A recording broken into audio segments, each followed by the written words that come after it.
সুরভি একজন connect creator. সে পড়ালেখার পাশাপাশি বিভিন্ন ধরনের ব্লগ করে। দেশ জুড়ে তার অনেক ফলোয়ার রয়েছে, কিন্তু এমন মানুষও রয়েছে যারা সুরভির ক্ষতি করতে চায়।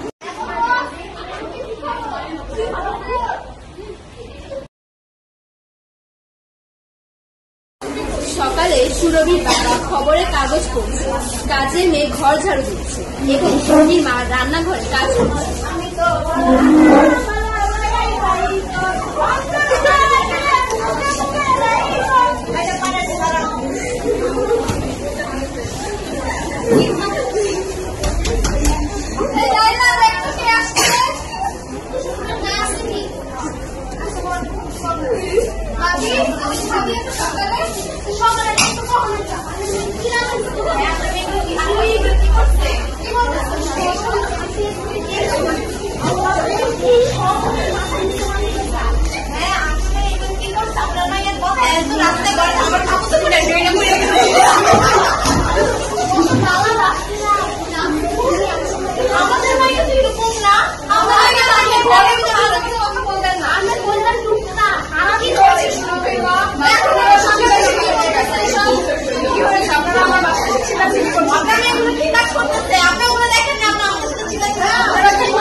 আবার প্রেশার বেড়ে তিনি অসুস্থ হয়ে পড়েছেন।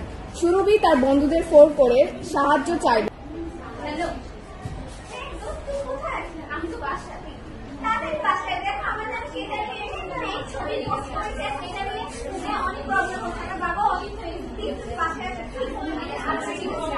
বন্ধুরা আসার পর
তাই আমাদেরকে ইন্টারনেট ব্যবহারে আরো সচেতন হতে হবে এবং ইন্টারনেটের যে তথ্য বা ছবিগুলো আমরা দেখে থাকি তা সহজেই যাতায়াত ছাড়া বিশ্বাস করা যাবে এবং এরকম অপ্রীতিকর পরিস্থিতিতে পড়লে ভয় না পেয়ে আইনের